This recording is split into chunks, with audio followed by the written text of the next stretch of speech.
మిత్రులకు స్వాగతం. మిత్రులారా, ఈరోజు వాయిదాలోనండి మనం కోర్టు కేసుల చుట్టూ తిరిగేవాళ్ళు, ఇలా భార్యాభర్తలు గొడవపడి కోర్టు కేసుల చుట్టూ తిరిగేవాళ్ళు ప్రెషర్ని ఎలా హ్యాండిల్ చేయాలి అని చెప్పి చూద్దామండి. నేను అప్పుడెప్పుడో ఒక పుస్తకం చదువుతున్నప్పుడు ఒక ఒక కొటేషన్ చూసా. ఏంటంటే, నీ జీవితం ఒక యుద్ధకాండలా మారితే, అంటే ప్రతిరోజు ప్రతి క్షణం యుద్ధం చేయాల్సిన పరిస్థితి వస్తే మీ మనస్సుని ఉక్కు కవచంలా మార్చేసుకోండి అంటారు. అంటే జీవితంలో మీరు ఆలోచిస్తే ఫిజికల్గా మీ మీద దాడి చేసేవాడు ఎవడు ఉండడు. ఇట్స్ ప్రాక్టికలీ నాట్ పాసిబుల్ కదా. మిమ్మల్ని ఎవడో కొట్టడం కుదరదు కదా. దేని మీద జరుగుతుంది దాడంతా? మీ ఆలోచన మీద, మీ మనస్సు పైన. దాన్ని ఉక్కు కవచంలా మార్చుకోమని చెప్తారు. అంటే పాషాణం అయిపోవాలని కాదండి, మీ ఎమోషన్ని మీరు కంట్రోల్ చేయగలగాలి. రెండోది, మీ ఎమోషన్స్ని మీరు ప్రొటెక్ట్ చేయగలగాలి. నాకు ఇలా అనిపిస్తోంది అన్నప్పుడు దాన్ని అలా ఎందుకు అనిపిస్తుందని ఎవడో వచ్చి దాడి చేయకూడదు దానిపైన. కోర్టు కేసులు ముఖ్యంగా తప్పుడు ఆరోపణలు ఎదుర్కొంటున్న వాళ్ళు కానీ, నిజంగా భర్త చేతిలో బలైపోయిన వాళ్ళు కానీ, భార్య చేతిలో ఫాల్స్ కేసులు ఎదుర్కొంటున్న వాళ్ళు కానీ, లేకపోతే కోర్టులో నడుస్తున్న డిలేని కానీ, ఇవన్నీ కలిపి మీలో ఉన్న శక్తి మొత్తాన్ని స్ట్రా వేసి పీల్చినట్టు పీల్చేసుకుంటాయి. ఒక legal case, it's not just legal case అండి. అది మీ మనసుని టెస్ట్ చేస్తుంది, మీ శరీరాన్ని, మీ ఫిజికల్గా మిమ్మల్ని టెస్ట్ చేస్తుంది.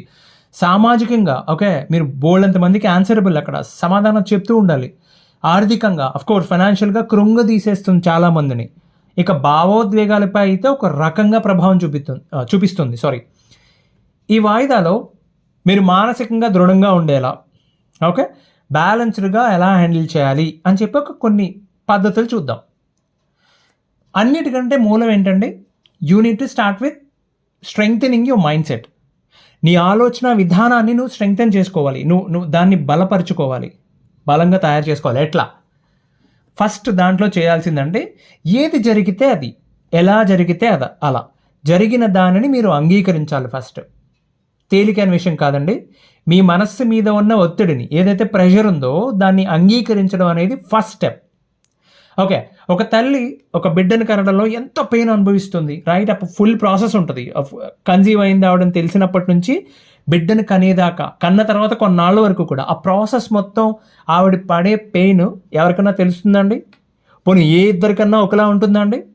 ఇప్పుడంటే ఈ సర్జరీస్ వచ్చాయి, ఆపరేషన్ చేస్తున్నారు. బట్ అప్పట్లో నరకయాత్ర అనుభవించారు, నిలబెట్టేవారు. కొంతమందిని అయితే ఇక డెలివరీ టైం వచ్చేసరికి మంచానికి కట్టి నిలబెట్టేవారు. చాలా పెయిన్ ఉంటుంది. వాళ్ళు తప్ప, మిగతా వాళ్ళు చూసిందో విన్నదో చెప్పడం తప్ప, అనుభవించిన వాళ్ళకి మాత్రమే తెలుస్తుంది ఆ పెయిన్. అలాగే ఒక భార్యాభర్త విడిపోవడం అనేది అంతకంటే కూడా చాలా పెద్ద పెయిన్ఫుల్గా ఉంటుందండి ఆ ప్రాసెస్. కోర్టు చుట్టూ తిరగడం, పోలీస్ స్టేషన్కి వెళ్ళడం. నిన్నటి వరకు కలిసి ఉన్నారు, 6 ఏళ్ళు కాపురం చేశాడు, 8 ఏళ్ళు కాపురం చేశారు ఇద్దరు. అండ్ దెబ్బలాడుకుని కోర్టుకి వెళ్ళి ఒకరి మీద ఒకరు మాకు ఇష్టం లేదని చెప్పి డబ్బుల కోసం కొట్టుకోవడం, పిల్లల కోసం కొట్టుకోవడం చాలా పెయిన్ఫుల్ ఉంటుంది. ఇది మీరు విడిపోతున్నారని తెలిసిన తర్వాత, ఒక నిర్ణయానికి వచ్చిన తర్వాత మీరు ఒక విషయాన్ని గమనించాలి, తెలుసుకోవాలి, ఒప్పుకోవాలి. ఏంటది? మీ జీవితంలో అత్యంత బాధాకరమైన, అత్యంత ప్రమాదకరమైన దారిలో ప్రయాణించబోతున్నారు కొంతకాలం పాటు. ముందు దాన్ని యాక్సెప్ట్ చేయండి, అప్పుడు మీ పని ఈజీ అవుతుంది. అదే మనకు ఒకటి చెప్తారే, you just need to jump before you feel a bump అని చెప్పి. ఇప్పుడు ఒక రోడ్లో ఎక్కడో ఒక చోట బాగలేదనుకోండి, మీరు కార్లో వెళ్తున్నారు, జస్ట్ స్లో చేస్తారు, ఆ ఒక్క ప్లేస్లో స్లో చేస్తారు. రోడ్డు మొత్తం అలా ఉంటే ఏం చేస్తారు? మీరు ఒక స్పెసిఫిక్ స్పీడ్ పెట్టుకుని వెళ్ళిపోతూ ఉంటారు. స్లో చేస్తుంటే ఎప్పటికి వెళ్తారు మీరు? ఈ విషయంలో కూడా అంతే అండి. నరకం ద్వారా ప్రయాణించాలనుకున్నప్పుడు మధ్యలో ఆగి అటు ఇటు చూడకంటారు కదా. ప్రయాణిస్తూనే ఉండాలి, ఏదో ఒక రోజుకి చివరికి వెళ్ళిపోతూ దాటుకున్నావు. సో ఫస్ట్ యాక్సెప్ట్ చేయండి. రెండోది, నేను కంట్రోల్ చేయండి, మీ ఎమోషన్ కంట్రోల్ చేయండి అని చెప్పి చెప్తున్నాను కదండి. దేన్ని కంట్రోల్ చేయాలి దాన్ని డిఫైన్ చేసుకోండి. చాలా క్లియర్గా మీ స్కోప్ ఏంటి మీరు డిఫైన్ చేసుకోండి. ఇప్పుడు మీ చేతిలో ఏముందండి? మీ ప్రవర్తన, మీ యాక్షన్స్, మీరు ఏ పని అయితే చేయాలనుకుంటున్నారో అది, మీ ప్రిపరేషన్, ఎలా ప్రిపేర్ అవ్వాలి, ఇంకా మీ మనోభావాలు, మీ ఎమోషన్స్. మరి మీ కంట్రోల్లో ఏమాత్రం ఉండడం ఏంటి? అవతల పక్క వాళ్ళు తీసుకునే నిర్ణయాలు, మీ చుట్టూ ఉన్న వాళ్ళ అభిప్రాయాలు. ఒక్కొక్కడు ఒక్కొక్కటి ఎక్స్ప్రెస్ చేస్తుంటాడు. యూ డోంట్ కేర్ కదా, పట్టించుకోవాల్సిన అవసరంలా. కోర్టులో జరిగే ఆలస్యం, అసలు కోర్టులో జరిగే డిలే అయితే చాలామందిని నరకయాతన చూపిస్తుందండి, చాలా బాధ పెట్టేస్తుంది. వాటిని డిఫైన్ చేసుకోండి చాలా క్లియర్గా. ఇది డిఫైన్ చేసుకుంటే మీకు ఎంత బెనిఫిటో ఒకసారి చేసుకున్నాక అర్థమవుతుంది. ఓకేనా? ఏంటి ఇప్పుడు మీకు కోర్ట్‌లో మీకు అనుకున్నది జరగలేదండి. డిలే అయిపోతుంది. వాయిదాల మీద వాయిదాలు పడుతుంది. So, you already okay. నేను ఆల్రెడీ అనుకున్నాను కదా! ఇదే జరుగుతుందని చెప్పి మళ్ళీ కొత్త విషయం ఏముంది దీంట్లో అనుకుంటారు. అలాగే అవతల వాళ్ళు ఏదో మాట అనేసారనుకోండి, మనం కంట్రోల్ చేయలేం కదా! అవతల పక్క వాళ్ళని మనం ఎలా కంట్రోల్ చేయగలుగుతాం? ఎక్కువ బాధపడరు. సో, మెంటల్ ఇమ్యూనిటీని ఇంప్రూవ్ చేసుకోమని చెప్తారు. ఇప్పుడు నీకు హెల్త్ ఇమ్యూనిటీ అంటారు కదా! Body immunity. అట్లాగే మెంటల్ ఇమ్యూనిటీ అంటే ప్రతిరోజు మీరు అనుకోవాల్సిన ముఖ్యమైన 2 విషయాలండి. ఇవాళ ఈ సమయానికి ఉన్న బాధ, దుఃఖం, సంతోషం, ఆనందం రేపు ఈ సమయానికి ఉండకపోవచ్చు. ఏదైనా గానీ. ఇవాళ ఈ టైంకి ఎలా ఉంది రేపు ఇదే టైంకి అలా ఉండకపోవచ్చు కదా! సో, భయంకరమైన నిర్ణయాలు మీరు తీసుకోకపోవచ్చు ఇలా అనుకోవడం వల్ల. ప్రశాంతంగా ఉంటారు. నా చుట్టూ రెండో విషయం, నా చుట్టూ ఉన్న పరిస్థితుల కంటే కూడా నేను గొప్పవాడిని, గొప్పదాన్ని. Your life is nothing but ఇంతే కదా! నీ చుట్టూ ఉన్న పరిస్థితులే కదా! నిన్ను నడిపించేది అదే కదా! దానికి నువ్వు ఎలా రియాక్ట్ అవుతున్నావు, ఎలా రెస్పాండ్ అవుతున్నావు అన్నది నీ లైఫ్. సో, దానికంటే కూడా నేనే గొప్పవాడిని, నేనే గొప్పదాన్ని అనుకో. నెగెటివ్ పీపుల్‌కి ఎంత దూరంగా ఉంటే అంత మంచిదండి. మీరు ఏం చెప్పినా సరే వాళ్ళు వెనకలాగుతారు. తప్పుడు సలహాలు ఇస్తారు. మీలో ఉన్న కోపాన్ని, ద్వేషాన్ని మాట మాటకి నూరిపోస్తూ ఉంటారు. ఓకే. ఒక సన్నని వీధిలో మీరు సగం దూరం నడిచి వచ్చిన తర్వాత అప్పుడు మీరు రియలైజ్ అయ్యారు మీ ఎదురుగా బురదలో దొల్లిన పంది ఒకటి ఎదురుగా వస్తుంది. ఏం చేస్తారండి మీరు? వెనక పరిగెడితే అది పరిగెడుతుంది వెనకాల. ముందుకు పరిగెడితే మీదకి వచ్చి దూకుతుంది. ఏం చేస్తారు? సన్నగా ఈ పక్కకు నడుచుకుంటూ గోడకు ఆనుకొని నడుచుకుంటూ వెళ్ళిపోతారు. ఇలా నెగిటివ్ పీపుల్తో కూడా అంతే అండి. ఎంత జాగ్రత్తగా ఉంటే అంత జాగ్రత్త. వాళ్ళ నుంచి దూరం వెళ్ళిపోండి. ఫోన్ చేస్తే లిఫ్ట్ చేయాల్సిన అవసరం లేదు. వాళ్ళతో బంధం కలిసి ఉండాలని కూడా నేను అనుకోను అసలు. బికాజ్ వాళ్ళతో అలాంటి వాళ్ళతో అసలు కలిసి ఉండే ప్రయత్నం కూడా చేయొద్దండి. వాళ్ళ ఫ్రెండ్స్ అయి ఉండొచ్చు, మీ చుట్టాలు అయి ఉండొచ్చు, ఎవరన్నా అయి ఉండొచ్చు. సరేనండి. ప్రెషర్ని ఎలా మేనేజ్ చేస్తారండి? మేనేజ్ చేసే విధానాలు ఏమన్నా కొన్ని టెక్నిక్స్ చూద్దాం. ముందు మీ ప్రెషర్ మ్యాప్ని తయారు చేసుకోండి. అంటే ప్రెషర్ అంటే ఏంటంటే ఒత్తిడికి కారణం ఏంటి, అసలు మూలాలు ఏంటి, ఒక మ్యాప్ తయారు చేసుకోండి. లీగల్ ప్రెషర్ ఉందా మీ పైన? అంటే చాలా కేసులు ఉన్నాయి, కేసులు ఎక్కడెక్కడో ఉన్నాయి, కోర్టుకు తిరగాలి, ఆ ప్రాసెస్ అంతా కొత్త, ఎప్పటికవుతాయో, అసలు ఏమవుతుందో, మనకు వ్యతిరేకంగా వస్తే పరిస్థితి ఏంటి, ఎన్ని డబ్బులు ఖర్చు అవుతాయో, లోపల తొలిచేస్తూ ఉంటుంది ఏదో పురుగు తొలిచినట్టు, రైట్? ఇలాంటి ఒత్తిడి ఏమైనా ఉందా? రాసుకోండి, క్లియర్గా రాసుకోండి. మీరు మీ ఉద్యోగానికి సంబంధించి ఏదైనా ప్రాబ్లం ఉందా అంటే ఇలా పర్మిషన్స్ తీసుకుని అస్తమానం హాఫ్ డేలు ఫుల్ డేలు సెలవులు పెట్టుకుంటూ పోతే కెరీర్ మీద ఇంపాక్ట్ పడుతుందా? నేను టైంకి అందుబాటులో ఉండట్లేదు, నిన్న మీటింగ్ మిస్ చేశాను, లాస్ట్ వీక్లో ఇంపార్టెంట్ మీటింగ్ పోయింది, అలాగే జాబ్కి ఏమవుతుందని భయం వేస్తుందా? మీ మైండ్లో ఏముంటే అది రాయండి. ఒకవేళ మీ ఆర్థిక స్థితి వలన ఫైనాన్షియల్గా బాగా వీక్ అయిపోతున్నారా? చాలామందికి కామన్గా కలిగే బాధ అండి ఇది. విపరీతమైన ప్రెషరు. వచ్చే జీతంలో ఈఎంఐలు కట్టాలి, ఇల్లు నడుపుకోవాలి, ఇంకో పక్కన కోర్టుకు ట్రావెల్ ఛార్జెస్ ఉంటాయి, అడ్వకేట్కి డబ్బులు ఇవ్వాలి. ఇవన్నీ ఎలా మేనేజ్ చేయాలి? ఆదాయం ఏమో అలాగే ఉండిపోయింది, చూస్తే ఖర్చులు పెరిగిపోతున్నాయి. ఓ పక్కన అప్పు చేస్తున్నాను, దానికి వడ్డీ కట్టాల్సి వస్తుంది. అలాగే ఆడవాళ్ళు ఉంటారు కొంతమంది, ఇలా పిల్లలతో ఇల్లు వదిలి వచ్చేసాను, మెయింటెనెన్స్ కేసు ఇప్పట్లో తెలియలేదు. ఓ పక్కన ఇల్లు గడపాలి, ఇంకో పక్కన పిల్లలు ఫీజులు కట్టాలి, మీ పిల్లలకి ఫీజులు కట్టుకోవాలి, డబ్బులు ఎవరిని అడగాలి? తట్టుకోవాలని ప్రెషర్ ఉంటుందండి. ఇప్పుడు అది ఆర్థికంగా. ఇప్పుడు అలా కాకుండా మీ కుటుంబం చుట్టాల నుండి కొంతమందికి విచిత్రమైన ప్రెషర్ ఇది. ఇంట్లో వాళ్ళు చుట్టాలు కాల్చుకుని తినేస్తారు.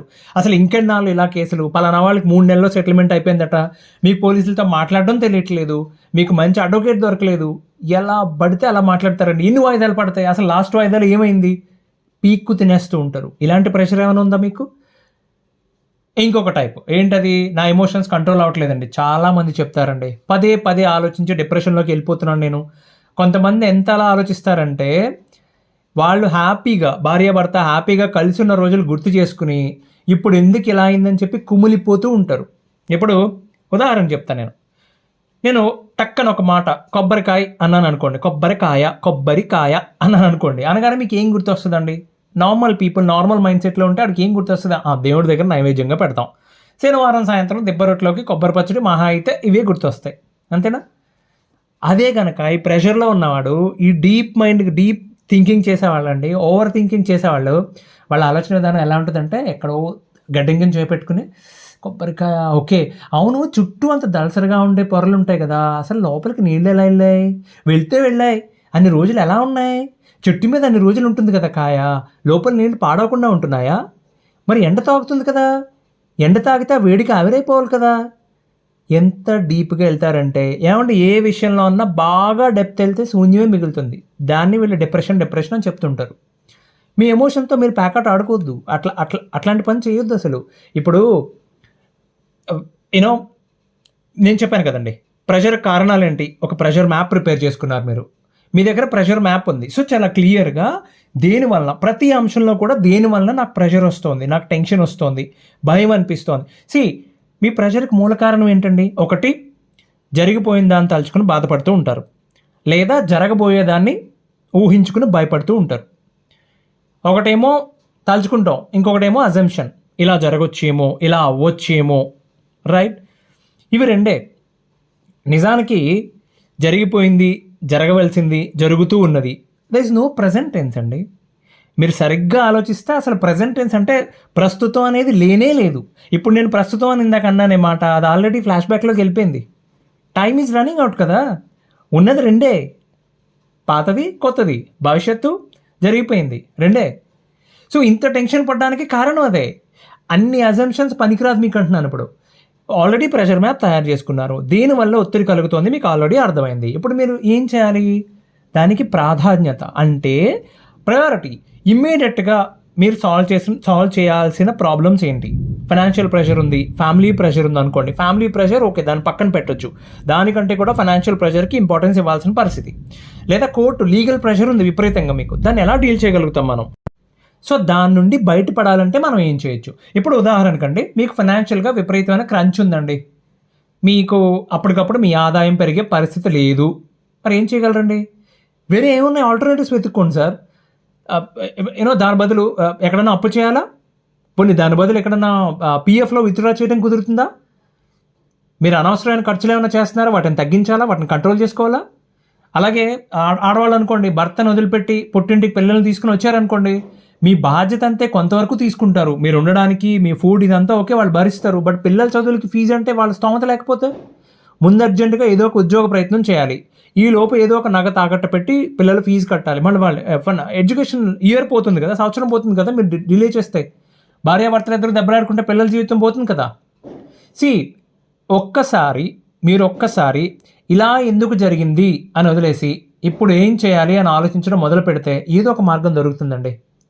ఓకే, ఈ ప్రాసెస్లో అండి ఫస్ట్ మీ ప్రెషర్ మ్యాప్ తయారు చేశారు మీరు, రైట్? రెండోది ఏం చేశారు మీరు? ఆ ఒక్కొక్క దానికి ప్రాధాన్యతనిస్తూ వచ్చారు. ఓకే, దేనికి ఏది ఇంపార్టెంట్ నాకు, ఈ అన్నిట్లో ఒక వీటి వల్ల ఒత్తిడి ఉంది నాకు, దీంట్లో ఏది ఇంపార్టెంట్ నాకు, ఏది ముందు అర్జెంటుగా సాల్వ్ చేయాలి, దానికి టిక్ పెట్టండి. సో దానికి సాల్వ్ చేయాల్సినానికి నేను చేయాల్సిన పనులేంటి? ఏదో ఒక ఆధారం ఉంటుందండి, ఏదో ఒక మార్గం దొరుకుతుంది, రాసుకోండి అది. ఓకే, తర్వాత ముఖ్యమైన విషయం, మీ డేని అంటే మీ యొక్క ఒక దైనందిన జీవితంలో మీ యొక్క రోజుని అందంగా డిజైన్ చేసుకోండి. ఈరోజు రాత్రి పడుకునేటప్పుడు రేపు ఏం చేయాలి, మేజర్ పనులేంటి అనుకుని ఒక 2 నిమిషాలు కేటాయించి పక్కన నోట్ ప్యాడ్ పెట్టుకుని రాసుకోండి. సార్ ఇవన్నీ వినడానికి సిల్లీగా సరదాగా అనిపించవచ్చండి. ప్రశాంతంగా బ్రతకాలి, ప్రశాంతంగా పోరాటం చేయాలి, యుద్ధం కూడా నవ్వుతూనే చేయాలి అనుకున్న వాళ్ళు ఇది ఫాలో అవ్వాలి. లేకపోతే వీడు ఎవ్రీ మూమెంట్ టెన్షన్ పడుతూనే ఉంటాడు, అనారోగ్యాలు పాలవుతూనే ఉంటాడు. సో ఎలా ప్లాన్ చేసుకోవాలండి? డేలో ఫస్ట్ హాఫ్ ఏంటి, సెకండ్ హాఫ్ ఏంటి, మీటింగ్స్ ఏమేమి ఉన్నాయి, ఏది ముఖ్యమైన మీటింగ్ ఉంది, దేనికైనా ఒక half an hour 1 hour preparation అవసరం ఉందా, దానికి మీరు ప్రజెంట్ చేయాల్సిన ఇన్ఫర్మేషన్ ఏమైనా ఉందా, ముఖ్యమైన ఈమెయిల్స్ ఏమైనా పెట్టాలా? ఓకే, సరే సాఫ్ట్వేర్ కాదు, ఆటోనో క్యాబ్ నడుపుకునే వాళ్ళు అనుకుందామండి. మీరు రేపు ఏ వారానికి తగ్గట్టు పీక్ ట్రాఫిక్ స్టార్ట్ అయ్యేలోపు ఎన్ని ట్రిప్స్ వేయచ్చు? మీకు తెలుసా అండి, కొంతమంది డ్రైవర్స్ అర్లీ మార్నింగ్ స్టార్ట్ చేసేస్తారు. 5 o'clock అలా స్టార్ట్ చేసి వాళ్ళకి ఎక్కడ బుకింగ్స్ వస్తే తెలుసు వాళ్ళకి, అర్లీగా స్టార్ట్ చేసేసి మధ్యాహ్నానికల్లా ట్రిప్స్ అన్ని క్లోజ్ చేసుకుని ఆ రోజుకి సంబంధించినవి, ట్రాఫిక్ ఫుల్ అయిపోయి ఇక నీరసించిపోతూ ఉంటారు చూడండి పాపం, అందులో తిరగలేక ఆ టైంకి ఇంటికి వచ్చేసి సెకండ్ హాఫ్ ఏదైనా చిన్న పని పెట్టుకుంటారు వాళ్ళు, ఎలక్ట్రీషియన్ అనో ఏదో ఒక పనికి వెళ్ళిపోతారు. చాలా చక్కగా డిజైన్ చేసుకుంటారు. నేను అడుగుతానండి వాళ్ళని, ఏం చేస్తుంటారా మీరు మధ్యాహ్నం అని చెప్పి. చాలామందిని అడిగినప్పుడు ఇంత అందంగా సమాధానం చెప్తుంటారు, రైట్? ఇప్పుడు మీరు ఉదయం లేచిన వెంటనే టీ కాఫీలు తాగకుండా ఒక 40 నిమిషాల పాటు వ్యాయామం చేయండి. సార్ కుదరదు, పావు గంట, అది కుదరదు, ఒక్క 10 నిమిషాలు ఇంట్లో నుంచి అలా బయటికి వెళ్ళి అక్కడ మీ ఇంటి దగ్గరలో ఏది ఉంటే అది, మీ వీధి అనుకోండి పోనీ, ఒక స్పీడ్ వాక్ చేసారండి. మీ యొక్క డేలో, ఒక రోజులో, ఆ రోజు మొత్తంలో ఆ లీగల్ గోల్కి సంబంధించి 1 గంట టైం పెట్టుకోండి. మరీ ముఖ్యమైన నిర్ణయాలు అయితే తప్ప అసలు ఈ కేసుల జోలికి వెళ్ళొద్దండి. మార్నింగ్ టైంలో అసలు వెళ్ళొద్దు. ఏమండి, ఎందుకంటే morning time is highly productive time. Me brain చాలా యాక్టివ్గా ఉంటుంది, చాలా సహకరిస్తుంది మీకు. అది ముఖ్యమైన నిర్ణయాలు తీసుకోవడానికి అది పనికొస్తుంది. బట్ ఎవ్రీడే నార్మల్గా చేసే ప్రాసెస్ ఏమైనా ఉంటే కనుక ఆ 1 అవర్ 1.5 అవర్ మధ్యాహ్నము ఈవినింగ్ ఏదో ఒక టైంలో పెట్టుకోండి. దాని మీద ఫోకస్డ్గా పనిచేయండి. ఆ ఒక్క గంట మాత్రమే దాని మీద ఫోకస్డ్గా పనిచేయండి. ప్రిపేర్ చేయాల్సిన డాక్యుమెంట్స్, చేయాల్సిన ఫోన్లు, కేస్ స్టేటస్ చెక్ చేసుకోవడం, ఎవిడెన్స్ మీద వర్క్ చేయడం, ఇవన్నీ. అది దాటిందా మళ్ళీ మీ పనిలోకి వెనక్కి వచ్చేసండి, దాన్ని వదిలేండి.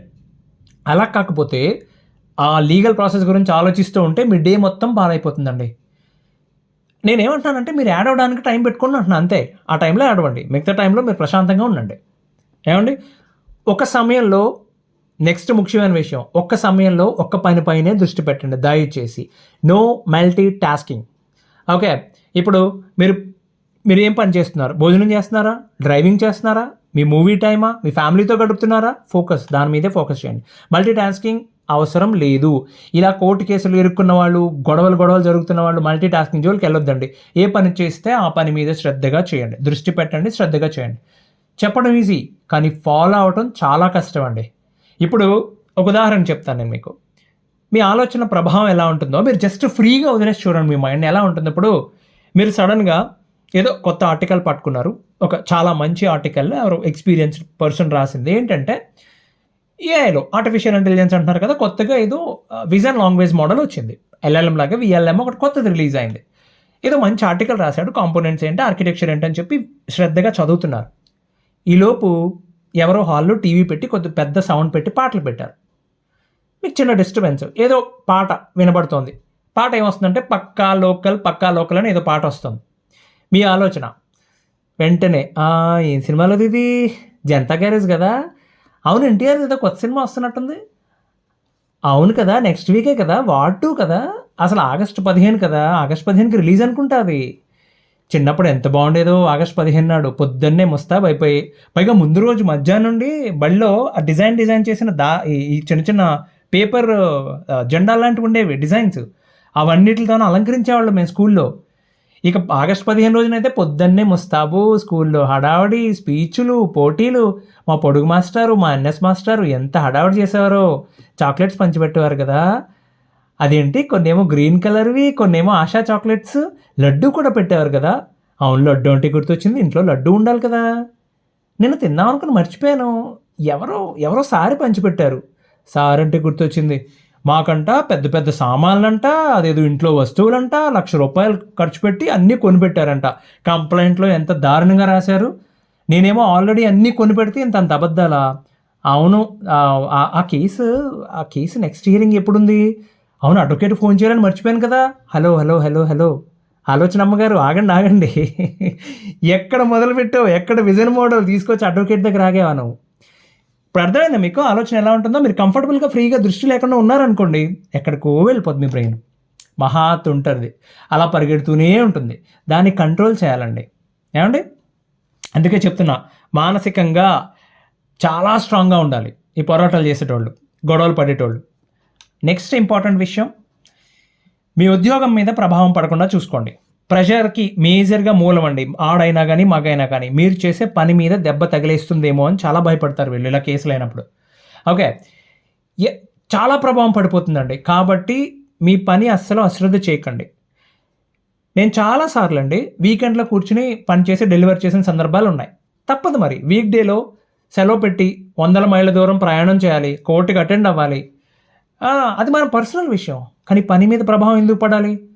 మీరు చాలా ధైర్యంగా మీ మేనేజర్ దగ్గరికి వెళ్ళి సింపుల్గా చెప్పండి, ఇలా బ్యాడ్ ఫేజ్ నడుస్తుంది బాబు, కొద్దిగా డిస్టర్బెన్స్ ఉంటుంది, కానీ వర్క్ విషయంలో నేను నెగ్లెక్ట్ చేయను, ఎట్టి పరిస్థితుల్లోనే కాంప్రమైజ్ కాను, కానీ అందుబాటులో ఉండకపోవచ్చు కొన్నిసార్లు, కైండ్లీ యాక్సెప్ట్ దిస్ అని ముందే మీరు చెప్పారనుకోండి, వాళ్ళకు ఒక క్లారిటీ ఉంటుంది.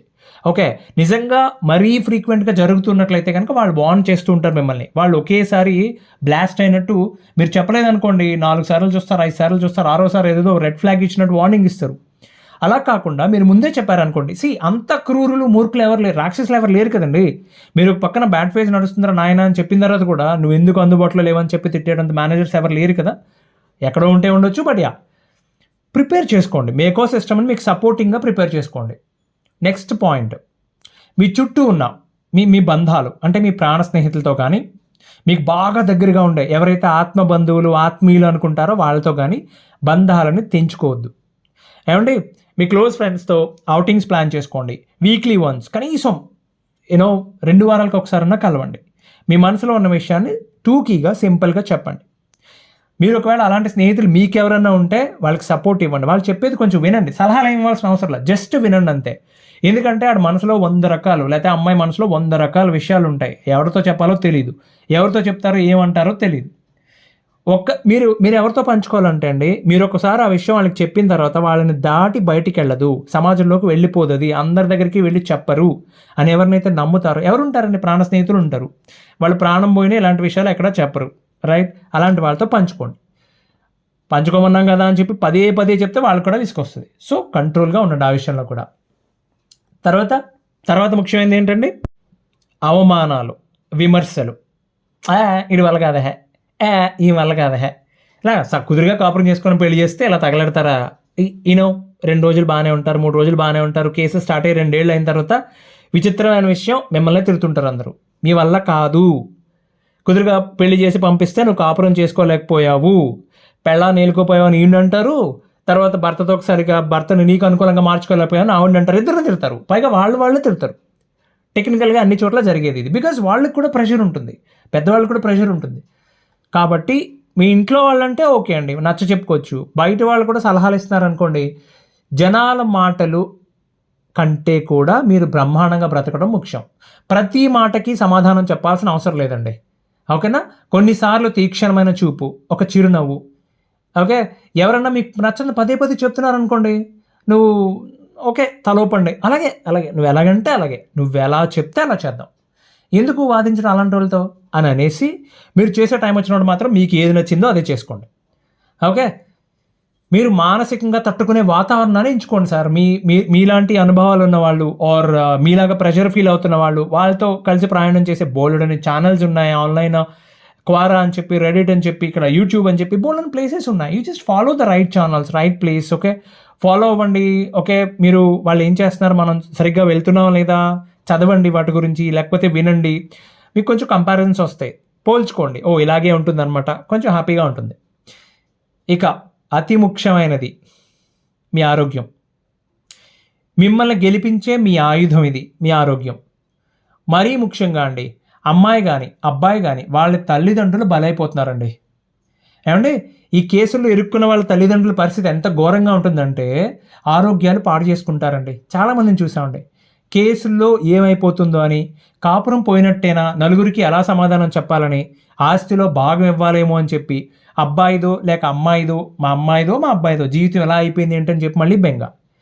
ఇవన్నీ వాళ్ళ ఉన్న వయసు కంటే ఇంకో 10 ఏళ్ళు పెద్ద చేసి చూపించేస్తూ ఉంటాయి ఆల్ ఆఫ్ ఏ సడన్. ఒక్క విషయం గుర్తుపెట్టుకోండి, మీ దగ్గర ఆరోగ్యం ఉంటే అన్నీ ఉన్నట్టే, అది పోతే ఎన్ని ఉన్నా ఏమీ లేనట్టే. 2 రకాలు ఆరోగ్యం అంటే శారీరక ఆరోగ్యం, 2 మానసిక ఆరోగ్యం. శారీరక ఆరోగ్యం బాగుండాలంటే ఏం చేయాలి? స్టాండర్డ్ ఫార్ములా ఏంటది? నిద్ర, నీరు, మంచి ఆహారం, కనీసం రోజుకు 15 నిమిషాలు నడక లాంటి చిన్న వ్యాయామం, సింపుల్. మరి మానసిక ఆరోగ్యం, మెడిటేషన్.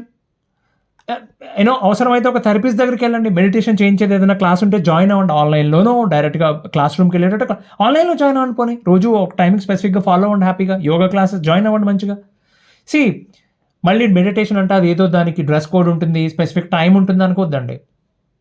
జస్ట్ ఒకసారి మీ శ్వాసని ఎలా కంట్రోల్ చేయొచ్చు అని ప్రాక్టీస్ చేసి చూడండి.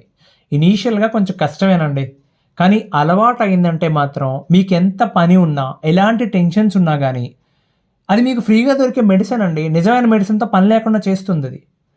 నేను ఇప్పుడు మీకు ఐడియా ఉందో లేదు, జాపనీస్తో బాగా ఎక్కువ పని చేశాను నేను. ఒక ఆయన ఉండేవాడు, రోజుకి దాదాపు 18 గంటలు తక్కువ కాకుండా పనిచేసేవాడండి. అంటే రాత్రి 11 గంటలకి లాస్ట్ మీటింగ్ ఉండేది, తెల్లవారుజాము 3 గంటలకి ఈమెయిల్స్ ఉండేవి, మళ్ళీ మార్నింగ్ 8:45కి మీటింగ్, ఆఫీస్లో ఉండేవాడు. ఏంట్రా నువ్వు ఇది అంటే, ఆయన ఒకటే కాదు జాపనీస్ అంతే, వాళ్ళు పని చేయకపోతే బ్రతకలేరు వాళ్ళు. ఇదేంట్రా బాబు ఇప్పుడు ఎలాంటి పరిస్థితి అంటే అండి, రాత్రులు ఒక టైంలో అక్కడ గవర్నమెంట్ రాత్రి 12 దాటిన తర్వాత 12 నుంచి తెల్లవారుజాము 4 గంటల వరకు ఆఫీస్లో లైట్స్ ఆఫ్ అయ్యమని చెప్పి ఆర్డర్ పాస్ చేసింది. అలా చేయకపోతే ఆవిడ ఇంటికి వెళ్ళట్లేదట. ఇక ఆయన సంగతి చూద్దాం. ఒకసారి ఇలాగే ఈవినింగ్ టైంలో బాగా అలసిపోయాడు అనుకుంటాను ఆయన. నాకు కొంచెం ఇబ్బందిగా ఉంది, ఒక 10 నిమిషాలు టైం కావాలన్నాడు. ఏం చేస్తాడు వీడు అనుకుంటే షూ తీసేసి వజ్రాసనంలో కూర్చుని 10 నిమిషాలండి ఏదో చేసాడండి మనోడు మొత్తానికి. పైకి లేచి వచ్చి ఓకే లెట్స్ కంటిన్యూ అంటాడు. పోనీ మేము చేసేది ఏమన్నా సరదాగా ఏదైనా చిన్న ప్రోగ్రామింగ్గా ఏదైనా డిస్కషనా కాదు, it was a brain storming session. ఒక సొల్యూషన్ డిజైన్ చేయడం గురించి లైక్ టోటల్ 5 పీపుల్ కూర్చొని 5 పీపుల్ ఫ్రమ్ 3 డిఫరెంట్ కంట్రీస్ కూర్చుని వర్ డిస్కసింగ్, వైట్ బోర్డింగ్ చేస్తాం మేము అక్కడ. ఆయన వచ్చి సీరియస్గా పార్టిసిపేట్ చేస్తాడు. ఎంత పవర్ఫుల్ అండి అది. అసలు దాని బెనిఫిట్ ఏంటో తెలిసిన రోజున నాకు థ్యాంక్స్ చెప్పండి, మీరు ట్రై చేసి. ఓకే భార్యాభర్తలు విడిపోవడము, ఓకే సమస్యల వల్ల ఉద్యోగం కోల్పోవడము, వ్యాపారంలో నష్టం రావడము, స్నేహితుల చేతిలో మోసపోవడము, ఏది జరిగినా ఏమండి అది కూడా ఏ వయసులో జరిగినా సరే తిరిగి లేచి నిలబడి మీ జీవితాన్ని మీరు బాగు చేసుకునే అవకాశం ఉంటుందండి. కానీ ఆరోగ్యాన్ని కోల్పోతే ఇక దుకాణం మూసే వరకు జాగ్రత్తగా ఉండాలి, బాధలు పడుతూనే ఉండాలి. ఆ ఒక్క విషయం మాత్రం గుర్తుపెట్టుకోండి.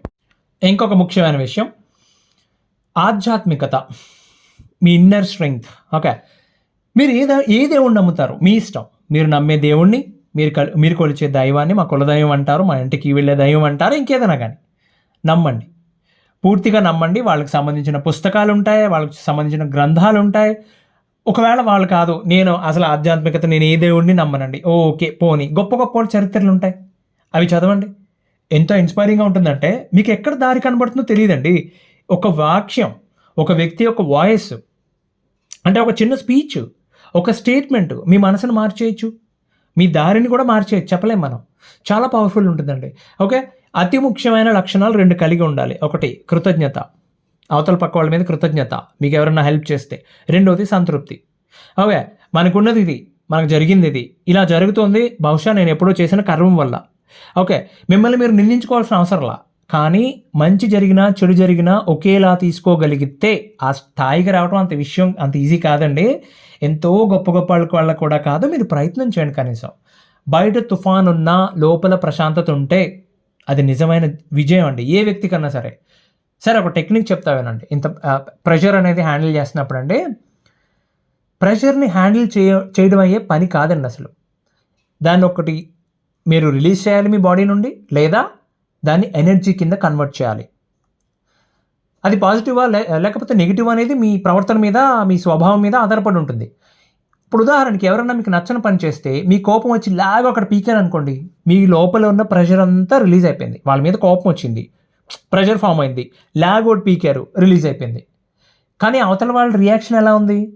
కోపంగా చూస్తూ ఏం చేస్తానో చూడు నిన్ను అని వెళ్ళిపోయాడు అనుకోండి, వాడు మళ్ళీ మొదలవుతుంది. ఇది కొత్త ప్రెషర్, ఇది ఏం చేస్తాడు ఏం లేడు, భయం ఏంటో మొదలు పడుతుంది. ఇది భయం వల్ల వచ్చింది. ఫస్ట్ అది కోపం వల్ల వచ్చింది, ఇది భయం వల్ల వచ్చింది. విపరీతంగా ప్రెషర్ ఫామ్ అవుతుంది. ఓకే లేదు అలా కొట్టలేదు, అతను మీరు కొట్టలేదు, మీ కోపం వచ్చింది అతని మీద, మీరు కొట్టలేదు, చిచే వీటితో గొడవ ఏంటో అనుకున్నారు. కానీ ఆ కోపం అలాగే ఉండిపోయింది. సాయంత్రం ఫ్రెండ్ని తీసుకొని ఏ పబ్బుకు పోయారు. అక్కడ చొక్కేసి ఓ మొక్క తిని చుట్టూ ఉన్న సిగరెట్ స్మెల్ చెమట కంపులో ఫ్లోర్ మీద చిందేసి నానా రచ్చ చేశారనుకోండి, ఎక్కడి నుంచి వచ్చింది అంత ఎనర్జీ? అతను ఎవరి మీదో ఉన్న కోపం వల్ల వచ్చింది ఆ ఎనర్జీ. మీరు అక్కడ చూపిస్తున్నారు అక్కడ. నేను అదే చెప్తున్నా, చాలా గొప్ప గొప్ప వాళ్ళండి, సక్సెస్ఫుల్ పీపుల్ అందరూ చేసింది వాళ్ళకి వచ్చిన కోపానికి కానీ భయానికి కానీ నిజానికి నీరసం వచ్చినా సరే, ఓకే అంటే నేను ఇది చేయలేనేమో అని చెప్పి ఆల్ ఆఫ్ ఏ సడన్ వాళ్ళు డౌన్ అయిపోయారు అనుకోండి, దాన్ని కూడా ఎనర్జీ కింద కన్వర్ట్ చేయగలుగుతారు. నేనైతే నాకు నచ్చింది ఏదైనా జరిగితే ఆ రోజు 1 గంట ఎక్కువ పని చేస్తానండి, నా కోపం పోతుంది. 2 లాభాలు, నాకు వచ్చిన కోపం పోతుంది, నా పని అయిపోతుంది. రైట్, నేను చేద్దాం అనుకోండి, నా పని అంటే నాది కాదు, నేను చేద్దాం అనుకోని పని అయిపోతుంది. సో ఈ కేసుల్లో తిరుగుతూ నేను ప్రెషర్ని ఎలా హ్యాండిల్ చేశానని సపరేట్ వాయిదాలో చెప్తానండి. ఇప్పటికే చాలా లెంగ్తీ అయింది, క్షమించాలి ఇంత పెద్ద చెప్పినందుకు. బట్ ఎవరొకరికి హెల్ప్ అవుతుందన్న ఉద్దేశంతోనే చెప్పానండి నేను. మీరు ఒకవేళ కేసుల చుట్టూ తిరుగుతూ ఉన్నవాళ్ళు అయితే గనక దసరా పండక్కి మీరు పుట్టింటికి వెళ్ళి హ్యాపీగా అప్పచ్చులన్నీ తిని మళ్ళీ తిరిగి మీరుంటూ నూరుకొచ్చి ఉద్యోగం చేసుకున్నంత ఈజీగా యుద్ధం చేయొచ్చు, నవ్వుతూ యుద్ధం చేయడం అలవాటు చేసుకోవచ్చు. All you need to do is try to handle you pressure, convert it into energy. Okay, ఇంకో వాయిదాలో ఇంకో మంచి విషయంతో కలుద్దామండి. అంతవరకు సెలవు, ధన్యవాదాలు.